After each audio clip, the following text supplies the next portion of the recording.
Hello everyone, Ceri the Crafter here, that's C-E-R-I the Crafter, and today I'm here with a launch video. Okay, it's October, and this October I launched two new designs of foam stamps, and I want to introduce one of them to you at the moment. I'll do the other one in a couple of days' time, but this one I'm super excited about this. So get right to it. This is Ammonite. Ammonite, large and small. Now, I will put a link in the description box, obviously, straight through to PM Artist Studio. They can be sold individually or they're sold as a combo. I bought the combo because why wouldn't I? Because I designed them that way. Now, there are a couple of little tricks with these, and I wanted to share them with you, which is why I've decided to do a bit of a longer video than I probably would have done for a launch. So I'm going to show you how I intended them to be used in this video, and I'm going to show you the obvious way, and then I'm going to show you another way, and then these have got a little secret, and I'm going to share that with you as well. So if you're ready, let's get on with this. Now, I would say stamping whatever you're happy stamping with. I stamp 99% of the time, I stamp with acrylic paint, because a lot of the time I'm stamping paint onto a painted surface. You can use permanent ink onto a painted surface. You just have to allow it that extra drying time. I'm lazy. I can't wait. I want to do it straight away. So let's put those to one side. Now I have some pre-cuts over here, which I will show you, but I will do the next thing first. So where have I put it? There you go.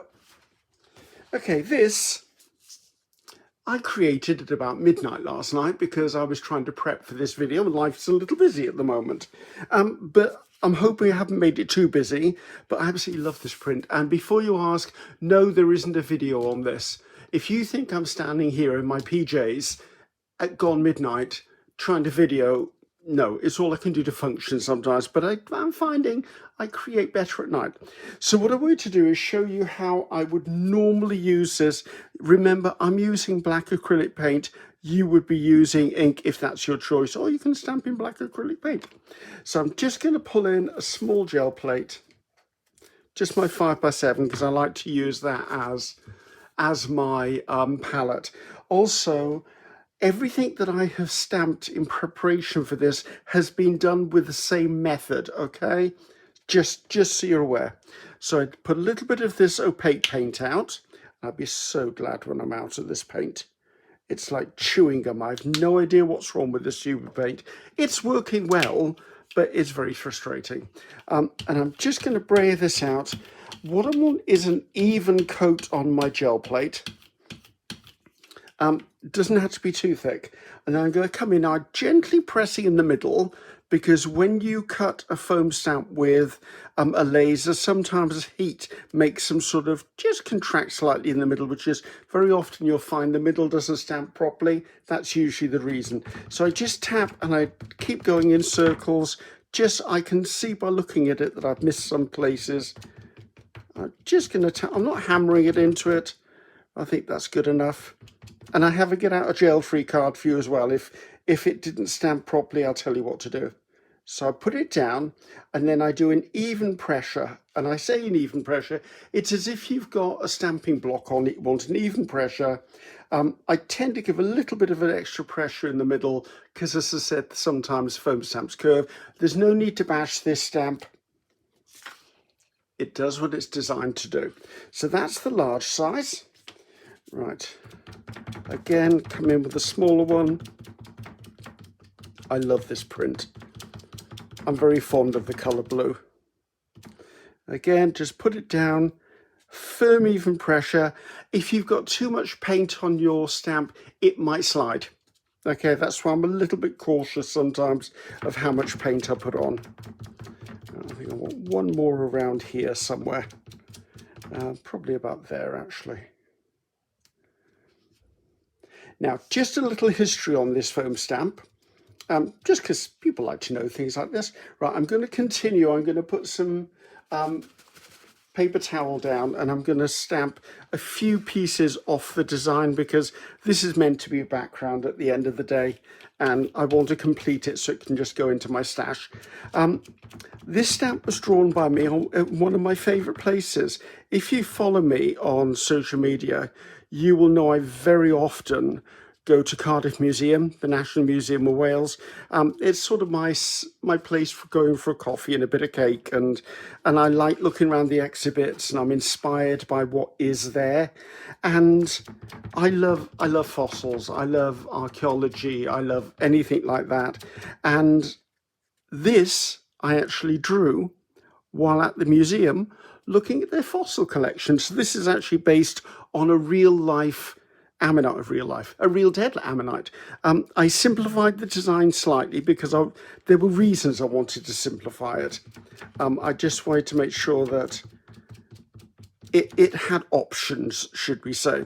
So there you go, I did that. Now I might in the future make another more complex ammonite design, but I made the decision to keep this one simple, and as soon as you see me using it in a moment or two, you will understand why I kept this one simple, because it does some wonderful things. Right, is that too many? I feel I've got a little bit of a gap there.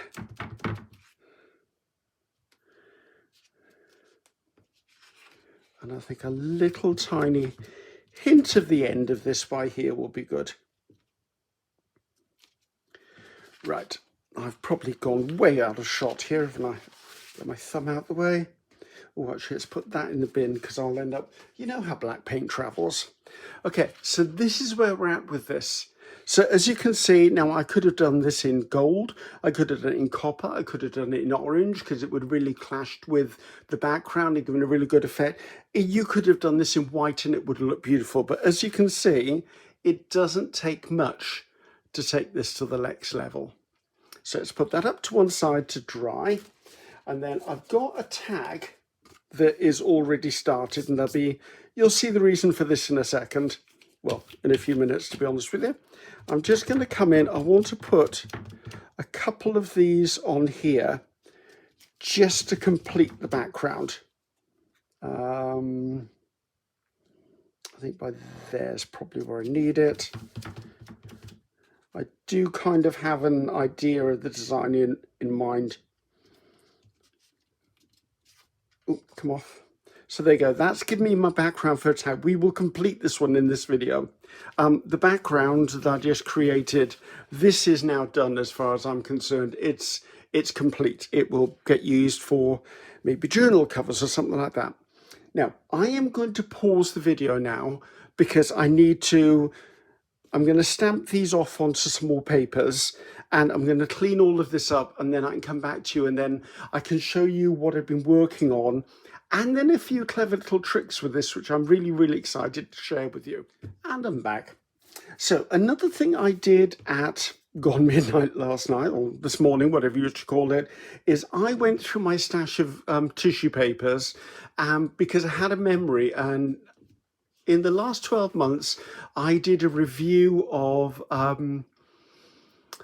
bottles of pearlized and metallic paints. And I know that as part of that process, I tested every single color on a strip of, I believe it was wet strength tissue. I can't remember. I think it was. And I didn't know where I put those strips of paper. So I went through the drawers and found them. And then I got a little stamp happy to the point where I did all of these. So all these are metallics, and I love the fact that the shells or the ammonites are on shiny paper. So I've done these already, and I will continue to fussy cut these as I go along. As you can, I'm starting to build up my stash, as you can see them. Now, actually I can do it on one of the easier ones to hold up. So that's what I did, and these will eventually get fussy cut, which I'll maybe watch a movie tonight and fussy cut. So not only did I did tissue paper, let's pull these out because there's a couple in here I want to share with you. I went through my scrap paper. So this was a roll off. This was a roll off for a clean up. See, as you can see, it's already patterned. This was music paper, and this was just a bit of spare paper. These were just sitting in my scrap drawer. So how amazing are those? They will go into my ephemera box. Loving those. And I just wanted to share with you a few things, should we say. Right, let's see. I've got 3 here that I want to demonstrate with. Which one was it? It was this one. Okay, if you get this happen, and this is not just with this foam stamp, it's with any foam stamp you've got. Sometimes when you haven't quite got enough ink on something or you haven't got enough paint, I have designed these so the lines are not hair thin. And what you can do is just take a permanent marker and just come in and run your pen right back down that line, just to sort it out. And this goes with any stamping that you do. If it's being done in a solid color and you have the marker, see, you can't even tell I've done it. So that's one trick I want to show you.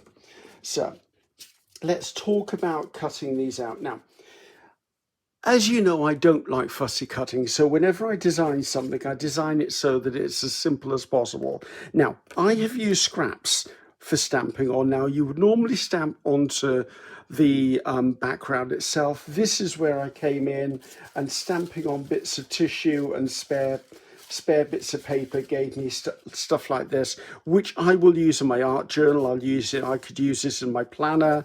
I could put these on journaling pages. They could go on the fronts of greetings cards, anywhere I want. It's a simple cut, guys. All you need to do is just cut around the outside edge. Try to cut to the outside edge of the stamped line. If, however, you happen to slip in and chop the stamped line off, once you've cut it out, easy, just go in with a marker and just re-establish that line again. I mean, you could even use a Posca marker if you wish on this sort of stuff. Now, what I would say, if you're ever using permanent markers, because I've been caught out with this myself a few times, just because it says it's permanent, I don't always believe it. Like the Posca pens, they're supposed to be permanent. However, if I put a Posca pen down and then I brush matte medium over it to seal my art piece, it will move. And that happens with quite a lot of things that say they're permanent. Okay, so just be aware that if you're using a marker on something, it isn't always necessary permanent once you rub a medium or Mod Podge or something over the top. So we have our basic shapes. Right, we're going to do something special now. Which one is the one? Right, we'll keep this one. So that's our original. Now, this foam stamp comes in two sizes, large and small, as I said. Ceri, why do you need large and small? If what I'm going to show you works, why you do need large and small? Large and small because it gives you a variety of sizes when you are stamping. However, if you want to be sneaky, I could come in here and I could continue cutting around, come to another section, and this is where when I designed this, I kept it so simple, is because I can come in, or I could if I could cut properly today, and I can just come in. I've made another size. So this was our, where's the original gone? This was our original, that size. Now you could actually take it all the way. So if I come in down here,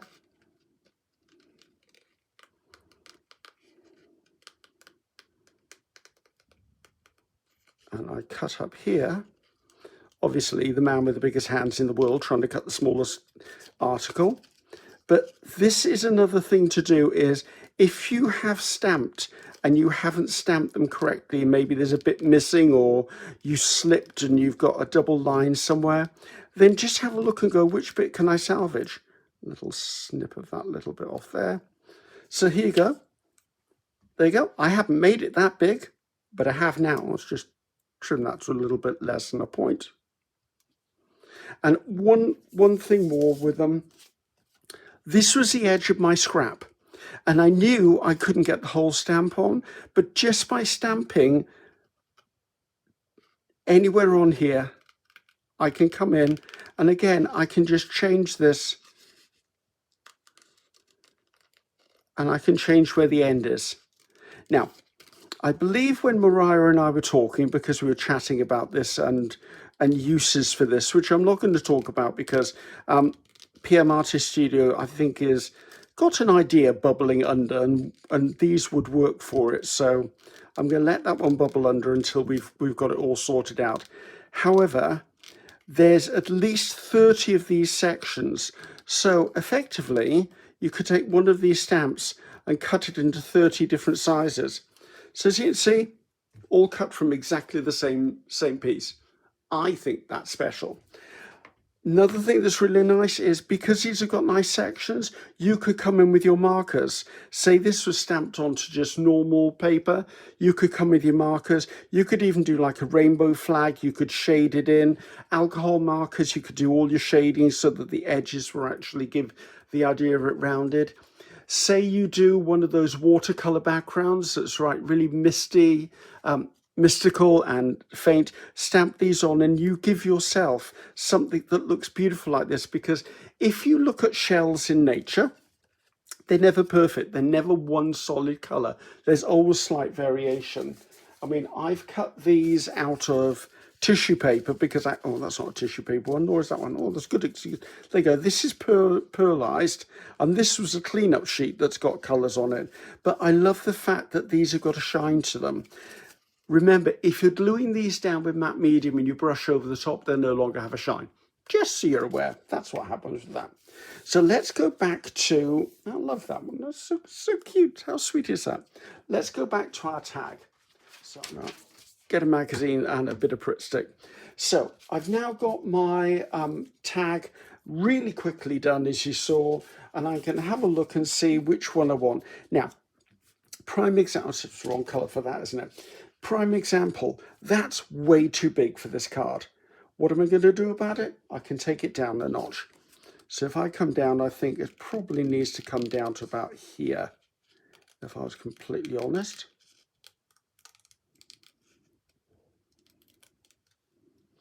I like on this edge just to give it a little bit of a roundedness. See, to me that works better now. So I'd like some other colors with this. How do I want to do this? I wasn't really planning, oh, actually that might work. Ooh. Bit of a yin and yang happening there. That doesn't feel like the right color. Let me just pull out the tissue ones. And the itty bitty one, you never know. Right, this feels like it needs a different color. That would be quite nice on it. Ooh, there's that one. It's too similar to the background, so there's that. Let's see, where's a green one that I like the look of? Right, that's the same one. Actually, I like if I do that. I don't mind that. Let's get one that's a little bit smaller. I keep reaching for the one that's the wrong colour, don't I? Ooh, that's a very vibrant one.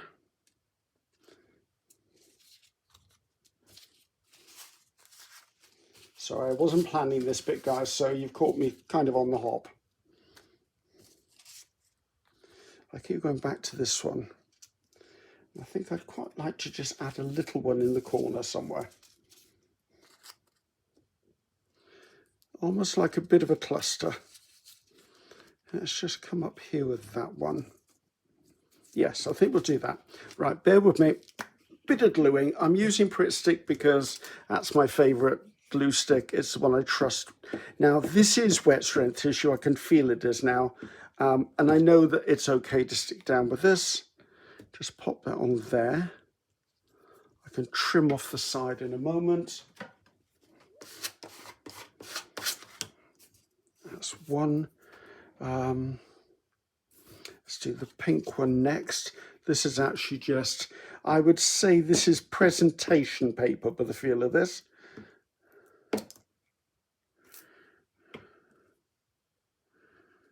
Let's just bring that. I don't want it too in line with something. And let's just put a little, this is tissue paper again.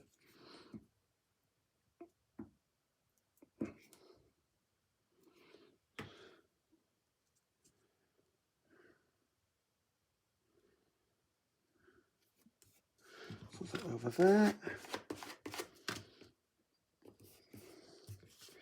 Right, just snip off the edges on this one.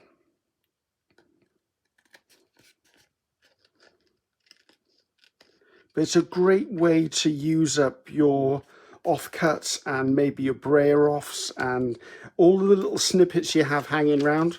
Let's fold that over because I might find, let's see if I got a, oh, I really like that little one, didn't I? That little one's just too much for the thing. Let me see if I can find a label. Right, just got a couple of labels here. Oh, look, there's one with a shell on it. Oh, that works. That's going on there.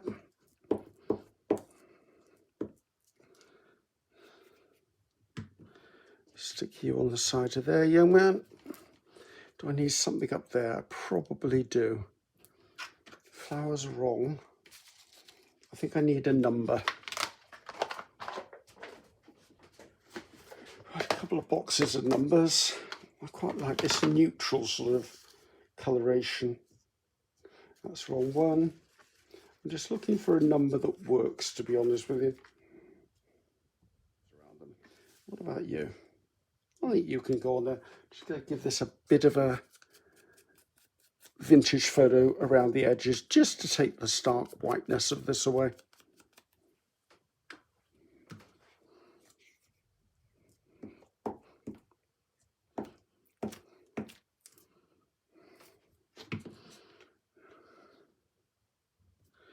Pop you in by there. Are you straight? Are your heckers like? Straight-ish. That's so not straight, Griffiths. There you go. Okay, so there you go, guys. So just a few quick things. Now, again, I class this sort of stuff as a background. You could put a mermaid in front of that quite easily. You could put an anchor in front of it. You could have put a sailing ship. You can do anything like that with this sort of background. But for me, it was all about just creating elements. I mean, once all of these are done and I finish cutting them and they're all in my box of stuff, I can just stick them on wherever I want. So I'm hoping you enjoyed that new stamp, or stamps, both of them. As I said, it's called Ammonite. It's on PM Artist Studio. Does come in 2 sizes, and you never know. If you look at the thumbnail, I might have actually put something in there, but the thumbnail comes up. So guys, thank you very much for your patience. Not a long video, but it wasn't going to be a long video. I'm Ceri the Crafter. That's Ceri the Crafter. Until the next one, goodbye now.